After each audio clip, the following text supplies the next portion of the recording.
Hi and welcome to another Developer Academy Tech Tip. Today I'm going to talk to you about getting started with React and also putting it straight into GitHub so you can get working straight away. So without further ado, let's jump into some code. Now you can see here I've got Visual Studio Code already installed. If you've not installed it yet, you need to do that. You also need to install Node as well. All the packages you can find in the description and on our Moodle platform. So first things first, let's get a terminal up and running. Okay, and I'm just going to change my projects folder. It's really worth you thinking about how you organize your folders on your disk.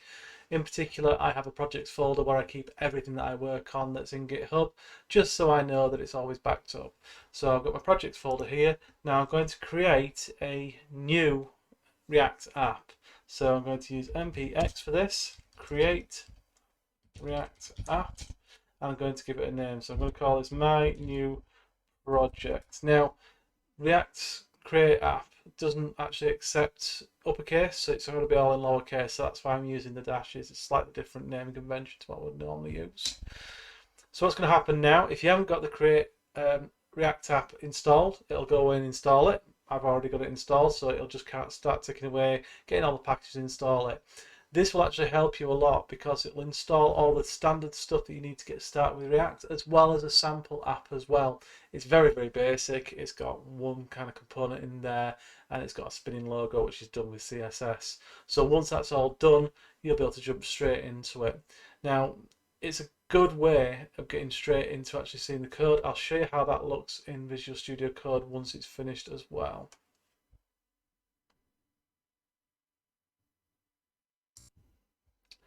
Great, so everything's ready to go. You can see it's all finished. It says happy hacking. Now we need to actually change into the project folder in order to do anything with it. So I'm going to actually open that now with VSCode. So I'm going to go into my projects, my new project. There we go. Okay, so you can see in here in the SRC folder we've got the app.js file, we've got index.js file, which is our entry point. So everything's ready to go. And actually, if we look in our terminal down here, you can see we're in the right folder. If I did npm start, there we go. You can see that that's going to start our project, make sure everything compiles, shows the development server up, and hopefully, if everything works okay, that's going to boot up into our default browser. In this case, it's Edge. And you can see that we'll have the React logo there, and we'll have a little bit of information. There we go. Great. So that's all ready to go. Now I'm just going to Control-C there. Okay. Now that's all great. We can get working straight away here. But in order to save a little bit of legwork later, I'm actually going to set up our GitHub repository now as well. Now, the reason for setting up GitHub at this point is because we want to make sure that any changes that we make, as we make them, we can put into a secure repository. We can share with other people who are working on the same project, or in this case, our students can share those directly with their instructors. It just makes the whole thing a little bit better, and it's also a backup as well for your code. So what I'm going to do is I'm going to actually add this to my GitHub. Now, the Create React app actually initializes the folder as a Git repository straight away. So what I'm going to do is I'm actually going to have to reverse some of that in order to use VS Code to put it into GitHub. I'll show you what I mean. So if I just do dir there, you can see that there's actually a few things here, including the git ignore. Now there's actually a secret folder called git in there as well. I'm going to remove that. Now I'm in PowerShell here, so this is a Windows command. Remove item, and I'm going to do .git, and I'm going to force that. Now the force means that even if it's not empty, it's going to remove the folder, the contents. There we go. Now you might well have seen that the source control flashed open here for a second. That's because it's changed slightly. So you can see in the source control we can initialize this repository, which we don't want to do, or we can publish it to GitHub, which we do want to do. So that's what we're going to do first. So publish to GitHub. I want to call this new project publish to GitHub. And there we go.